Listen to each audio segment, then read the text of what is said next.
Aku udah mulai capekin omongan orang. Aku pernah membaca kutipan yang begini bunyinya.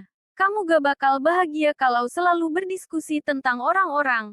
Dan ya aku setuju sama kata-kata itu. Pernah ada orang yang bilang kalau aku kadang terlalu semangat sampai ke arah lebay kalau lagi excited sama something. Ya udah aku mencoba untuk jadi pribadi yang tenang dan flat aja gitu. Beberapa hari kemudian ada yang ngatain aku gak asik dan terlalu datar kalau menanggapi sesuatu. Jadi aku bingung harus ngikut yang mana dan akhirnya jatuh lagi deh. Terus aku nyadar ngapain juga aku dengerin kata mereka dan malah bikin diriku sedih dan makan hati padahal yang selalu ada diriku sendiri bukan mereka. Yang nyinyir. Emang aulanya tuh susah pol buat nggak nanggepin omongan orang Butras Meit beneran lebih bagus BGT buat metal kita. Menurutku dengan dengerin kata hati juga salah satu cara menghargai ourselves. Aku kira jadi dewasa tuh enak. Karena dulu sepupuku selalu bilang, makanya cepat gede biar bisa ini. Tapi ternyata setelah aku ngalamin sendiri enggak sih itu. Karena bertambah umur makin banyak hal yang kita tahu kalau ternyata gak terlihat. Makin gede juga makin tahu dan banyak hal yang harus dipikirin.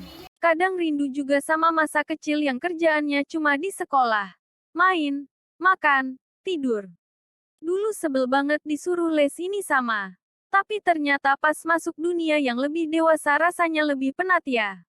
Tapi aku jadi belajar buat lebih bersyukur sama keadaanku sekarang. Karena sekarang aku merasa jadi orang yang paling lelah dan susah payah tapi siapa tahu di masa depan aku memandang diriku sebagai sosok yang kuat dan tegar. Siapa tahu juga kalau di masa depan aku justru rindu sama momen pendewasaan ini.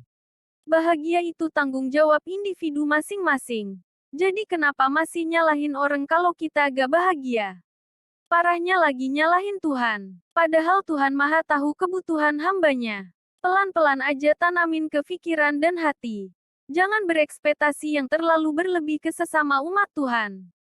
Jangan berpikir kalau orang lain sumber bahagiamu. You need to stop. Mungkin gak sekarang.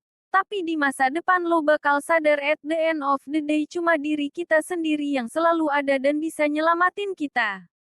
Tapi inget jangan lupain Tuhan. Itu kewajiban. Gue gak tahu seberat apa masalah lo.